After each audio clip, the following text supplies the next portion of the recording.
What's up, veterans, military? Hey, today's banger, we're going to be talking about how to get foot conditions service connected, get those VA benefits, get that increase y'all deserve. Now, before I start talking about the percentages and everything like that, let's start about what to expect when you go to the C&P exam. Let's get into it. So, first off, you're going to get a call from the C&P examiner. You're going to go in.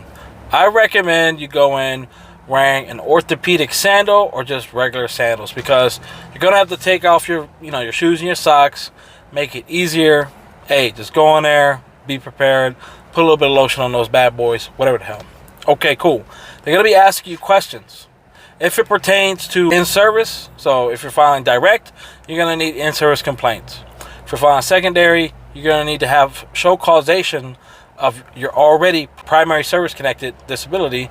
How is it causing any foot conditions, such as plantar fasciitis, issues with your ankles, Pes Planus, flat feet, claw foot, things of this nature. They're going to be asking you questions. Once you get past the questioning, if you're seeking direct, they're going to be asking you questions pertaining to your in-service. Branches, we're wearing boots all day, possibly have to do physical fitness in boots. So, one contributing factor that goes into your feet issues, foot pain. Another one, those boots and the shoes that we wear for the military, they don't have arch support, and they rarely have any sole support for your entire foot. Going on from there, if you have any specific injuries, such as car accidents that happen on active duty, motorcycle accidents. I had a motorcycle accident myself, on top of all the daily stress of just PTing in boots or just regular shoes that had no arch support. To deployment. If you drop ammunition on your feet, you stepped on something, whatever the case may be, you want to make sure you can articulate yourself to that VA examiner. They're writing shit down. Make sure they're writing their notes down too, as well. Second, if you're trying to do it on a secondary basis, secondary condition, you have to show the causation. So if you're trying to secondary plantar fasciitis to your low back pain, or bilateral knee conditions, or ankle, or if you're already service connected for your ankle, not secondary your feet, because it's causing secondary issues. You just need to show, first you need a diagnosis, always need a diagnosis, as well as complaints. Your complaints to your doctor, either via online, text message, call, physical contact with your doctor. However you communicate with your doctor, you need to be able to show the VA that you've been complaining about your low back is causing your feet pain. Now, getting into the actual foot examination, they're going to lift your feet up. They're going to start expecting it. First they're checking for any calluses or any deformities with your feet. Deformities and everything else, it does contribute towards the overall percentage that you're going to receive if service connected for that foot condition. Then if you're filing for plantar fasciitis, they're going to be looking at the bottom of your feet, mainly near your heel, up along the midfoot, as well as towards your big toe.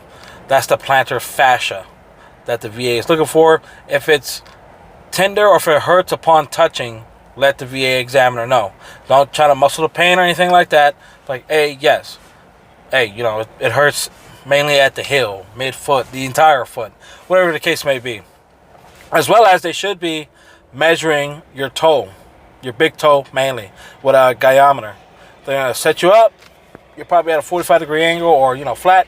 And then they're going to tell you to raise your big toe as far to the sky as possible. If you can, by all means, touch the sky. If not, wherever you start to experience pain and cramping in your foot, that's when you're supposed to let the examiner know. Next, if you have any ankle issues, they're going to be touching your ankle from the base where it connects to your heel all the way up to the top, to where it's between the ankle and the calf, where it separates. Touching it for tenderness, if it hurts, if there's any sharp pains, if you feel any discomfort and pain, make sure you let this examiner know at this time, because then they don't read minds. They're not gonna they're not gonna give you the benefit of the doubt. If it hurts upon touching and manipulation, make sure you let them know. Touching your Achilles tendon, they're gonna be looking for pain. And if you have any spasms, let them know at that time. That's associated with a percentage. So if you're walking, sitting, and you're starting to feel pain, let them know, if you haven't supplied them with a personal statement. And lastly, one of the major ones is Pes Planus, or pretty much claw feet. If all of your toes, they're going to be inspecting your toes. If your toes show any type of deformity, deformation, not like in a straight line, they're like, they're all like crooked and stuff like that. Hey, they're going to be marking this if you have any pain or discomfort. Usually deformed toes links towards plantar fascia issues. So make sure you get into your podiatrist, make the complaints, so whenever you do go into the C&P exam, you're 100% ready to get that benefit. And lastly, if you have any just general feet pain, feet issues, you can get that service connected as well. Let's say you had fucking box of ammunition dropped on your foot, or you was out in the field, you're on deployment, and someone ran over your foot with a Humvee or something like that. It's going to cause pain or issues. That's farly exaggerated. But if you have any injuries that you sustained to your feet while you were active duty, you can always claim this. Make sure you have the medical evidence to support that disability was a direct causation of your service time, your time in the service, in order to get these benefits. Now, let's go into the percentages you can get for these disabilities. For general foot injuries, you get 10, 20, and 30%, depending on mild, moderate, and severe pain and damage.